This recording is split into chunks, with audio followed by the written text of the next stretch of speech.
ไปสัก2-3 ปีเริ่มเห็นข้อบกพร่องก็มาปรับใหม่ใช้ไปประมาณ2-3 ปีเห็นข้อบกพร่องก็ปรับใหม่ก็ปรับจากความผิดพลาดทั้งสิ้นความผิดพลาดจึงเป็นครูที่สอนเราดีที่สุดท่านอย่า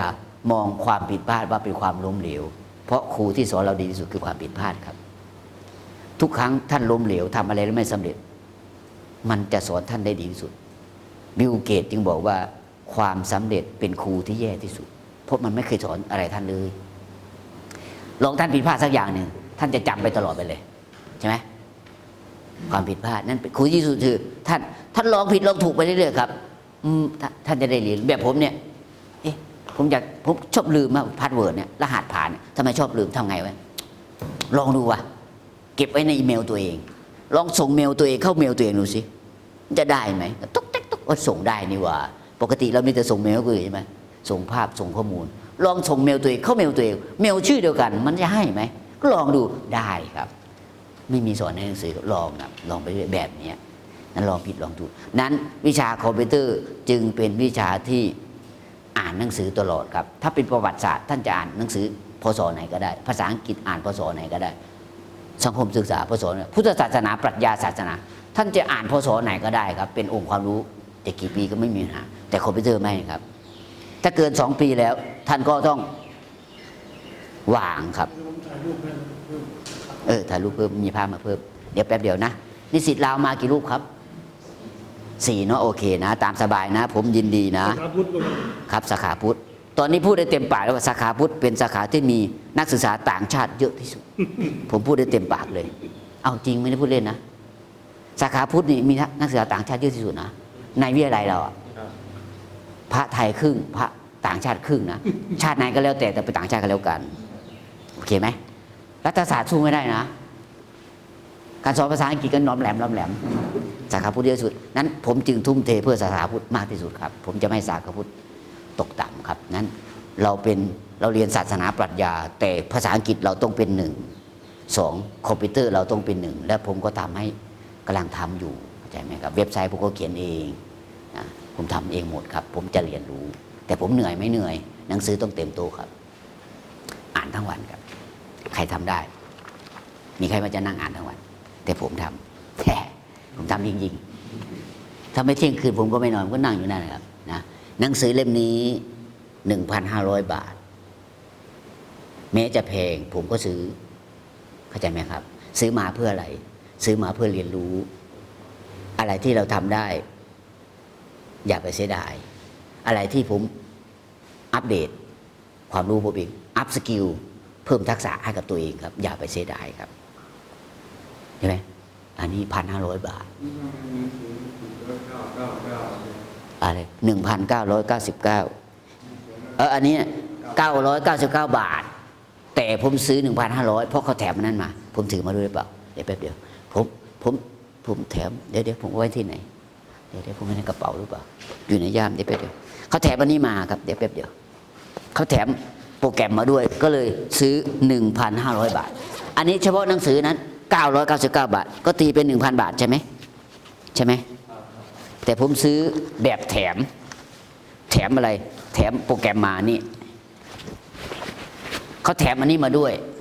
อันนี้มีอยู่100 กิกข้างในมีโปรแกรมแล้วก็มีวิดีโอเรียนรู้นั้นอันนี้แค่999 บาทซื้อนี้มาด้วยแล้วถ้าคุณซื้ออันนี้ด้วยให้โปรแกรมมาด้วยมีวิดีโอให้เรียนรู้สอนอะไรอย่างเพิ่มมาเขาจะคิดเป็น 1,500 บาทผมจึงซื้อมาอันนี้กับนี่รวมเป็น 1,500เฉพาะหนังสือ999 บาทนี่ก็การตลาดคนเราเนี่ยถ้าบอกว่า 1,000 บาทก็มองว่าแพงลดแค่บาทเดียวโอ้มัน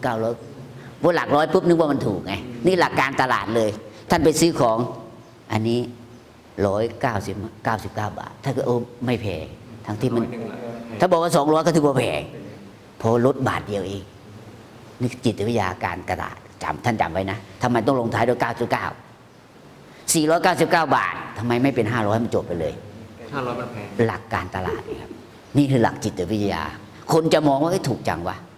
หรือถูกกว่าไม่ถึง500นะใช่มันคนเราจะมองแบบนั้นโอเคไหมนั้นหนังสือเล่มนี้ท่านจะสั่งซื้อก็ได้ผมก็ซื้อมาสั่งทางเน็ตเขาก็มาส่งที่วัดครับรวมในนี้ ช่ครับซื้อได้นะ ถ้าท่านไม่อยากซื้อท่านชอบ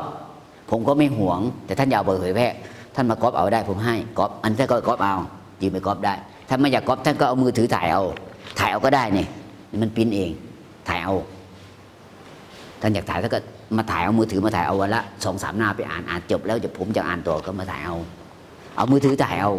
ถ่ายที่อุรีให้เป็นประโยชน์เข้าใจไหมครับถ่ายก็ไปอ่านเหมือนกันมีค่าเท่ากันอยู่ที่ท่านอ่านไม่อ่านอันนี้ผมเพิ่งอ่านได้ไม่กี่หน้าเองผมเพิ่งเอามานะต้องอัปเดตต้องเป็นปี 2525 ปีปัจจุบันไม่ใช่ปี 2000 โยมเขาน่ะชอบเขารู้จักนิสัยผมเขาชอบเอาหนังสือมาถวายเป็นสังฆทานครับในโต๊ะที่ผมไม่ค่อยได้ซื้อโยมถวายสังฆทานกลับไปกรุงเทพปุ๊บพระอาจารย์ผมจะมาถวายสังฆทานทำไมเพื่อนมันชอบถวายสังฆทานเพื่อนผมนั่นแหละเรียนปริญญาโทมาด้วยกันที่มหาลัยเขาเนาะเขาทำงานที่การไฟฟ้านครหลวงเขามีฐานะเขามีอะไรแล้วเขาก็ชอบชวนเพื่อนมาถวายสังฆทาน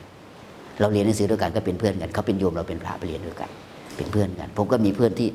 สถานที่ราชการเยอะในมหาลัยด้วยคือเขาทำงานอยู่แล้วเขาก็เอาเวลาว่างเสาร์อาทิตย์มาเรียนต่ออัปเกรดตัวเองครับให้เป็นเจ้าหน้าที่ปรับเงินเดือนไงเขาก็มาเรียนก็เราก็มีเพื่อนไงก็เหมือนเรามาเรียนที่นี่เรามาเรียนแล้วไม่ได้แต่ความรู้อย่างเดียวเราได้เพื่อนครับ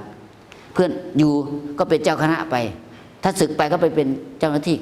เป็นข้าราชการก็มีเพื่อนไงแบบมีตำรวจมาเรียนด้วยเราเป็นเพื่อนเขารู้จักเขาเผื่อเรามีปัญหากับสำนักงานนั้นโทรไปว่าไงช่วยหน่อยนะเล็กๆน้อยๆลูกศิษย์ผมลูกศิษย์ของหลวงพี่เองช่วยหน่อยนะมันจะทำผิดอะไรมากมายมันแค่